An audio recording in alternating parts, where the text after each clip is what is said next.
इसे चंडीगढ़ से अभिनव ने पूछा है। पूछते हैं, मेरे पिताजी की मुझसे अलग अपेक्षाएं, मैं कुछ और बनना चाहता हूं, कृपया मार्गदर्शन करें।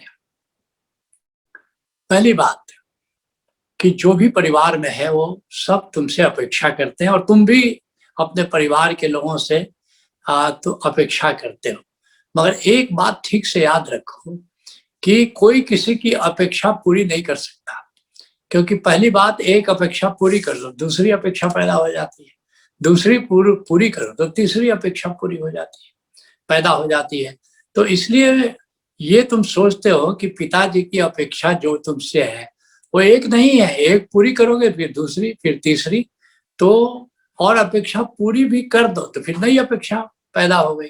तो ये किसी को तुम सुख दे नहीं सकते। सुख देने का मतलब क्या हुआ? किसी की अपेक्षा तुमने पूरा कर दिया।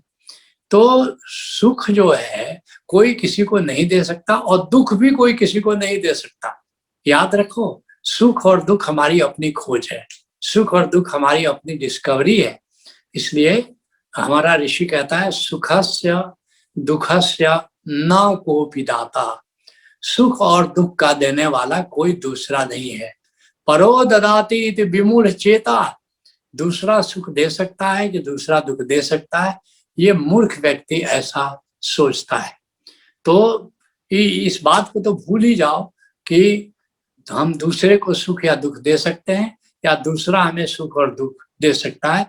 जब अपेक्षा किसी की पूरी करते हो तो सुख होता है, अपेक्षा नहीं पूरी करते हो तो दुख होता है। इसी तरह से जब कोई किसी से हमारी अपेक्षा पूरी होती है तो कुछ देर के लिए सुख हुआ, नहीं पूरी किया तो दुख हो गया। तो क्या करना है फिर? सुख और सुख देने या सुख या दुख देने, इस झंझट में नहीं पड़ो, सबका सम्मान करो। ये बात समझ में आती है कि सबका सम्मान करो, लेकिन निर्णय वही लो जो तुमको उचित लगे। सबको ध्यान से सुनो। पिताजी जो कह रहे हैं, तो अगर तुमको बात अच्छी लगती है तो कहो कि हाँ पिताजी मैं इसको निश्चित करूंगा, तुमको अच्छा लगा। लेकिन तुमको अच्छा नहीं लगा, तुमको बात जची नहीं, तो पिताजी को कहो कि ठीक है पिताजी मैं इस पर विचार करता हूँ। अब लोग इंटेलिजेंट हैं, वो समझ जाते हैं कि ये बात इसको उतनी जची नहीं, ये तो ना कहने की जरूरत क्या है। शब्द शब्द से बड़ा फर्क पड़ जाता है। किसी को ना एक बहुत बड़ी कला है। हाँ तो जैसे तैसे कह दो, घी का लड्डू टेढ़ो वाला, लेकिन ना कहना है तो सीधे ना मत कहो, जरा प्यार से ना कहो, कहो पिताजी आपकी बात मैं इस पर मैं विचार करता हूँ कि कैसे कर सकते हैं, क्या कर सकते हैं। तो लोग समझदार हैं। तो अर्थात कि सबको सम्मान के साथ सुनो। क्यों सम्मान के साथ सुनो? क्योंकि तुम नहीं जानते किस घड़ी में किसके मुख से परमात्मा बोल रहा है। ना तो हम बोलते हैं, ना तो तुम बोलते हो। एक माटी का पुतला बनाकर उसमें खुद ही खुदा बोलता है। ओशो कहते हैं कि ऐसा कोई कृष्ण भी नहीं है जिसके मुख से हर समय 24 घंटे कृष्णत्व तो बोले, और ऐसा कोई साधारण व्यक्ति नहीं है जिसमें कम से कम 24 घंटे में एक बार परमात्मा नहीं बोले। तो सुनो सबको सम्मान से, लेकिन निर्णय वही लो। और एक बात निश्चित समझ लो कि निर्णय लेने की अपनी क्षमता होनी चाहिए। पिटी पिटाई लीक पर नहीं चलना चाहिए। कबीर साहब कहते हैं, लीक लीक गाड़ी चले, लीक ही चले कपूत, और लीक छाड़ती नहीं चले शायर सिंह सपूत।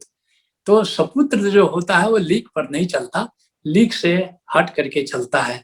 और तीसरी जो महत्वपूर्ण बात मैं तुमसे कहना चाहूंगा कि जब स्वांतः सुखाए, अगर जो अपना तुमने उद्देश्य निर्धारित किया, संकल्प निर्धारित किया, जब उसको तुम करते हो स्वांत, अपने आनंद, जिससे आनंद मिलता है तुमको, वही कर्म करो, तब जाकर के वह कर्म आनंददायक बन जाता हो। वह कर्म भोजन हिताय भोजन सुखाय बन जाता है। ये गजब की बात है।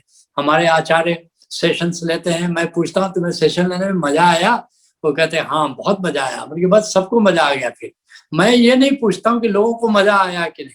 मेरी कसौटी है कि अगर तुमने सत्र लिया और तुमको मजा आया तो निश्चित सबको मजा आया। गोस्वामी तुलसीदास से किसी ने पूछा कि आपने रामचरितमानस क्यों लिखा? तुलसीदास जी ने को कहना चाहिए था राम को प्रसन्न करने के लिए हमारे इष्ट हैं।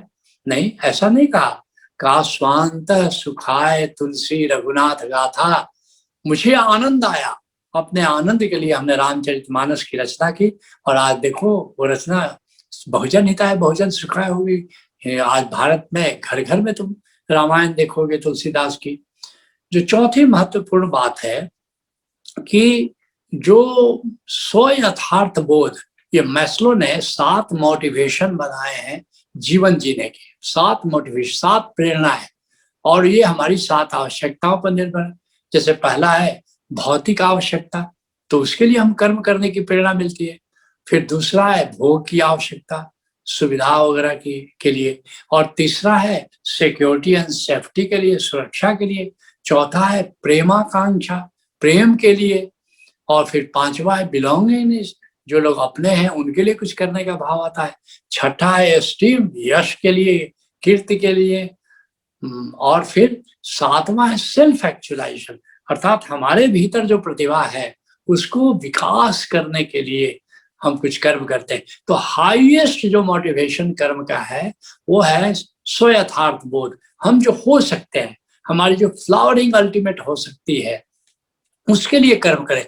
तो अल्टीमेट फ्लावरिंग तो तभी होगी जबकि जिसमें तुम्हें आनंद मिलता है उसको करोगे, तब जाकर अल्टीमेट फ्लावरिंग होगी।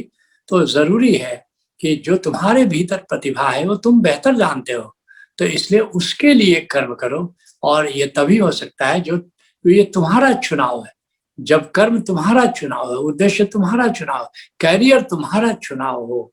तो यही मैं कहूँगा कि पिताजी को सम्मान के साथ सुनो, बात अच्छी लगे जीवन में अपनाओ, नहीं तो निर्णय अपने जीवन के लिए स्वयं लो कि तुम्हें करना क्या है।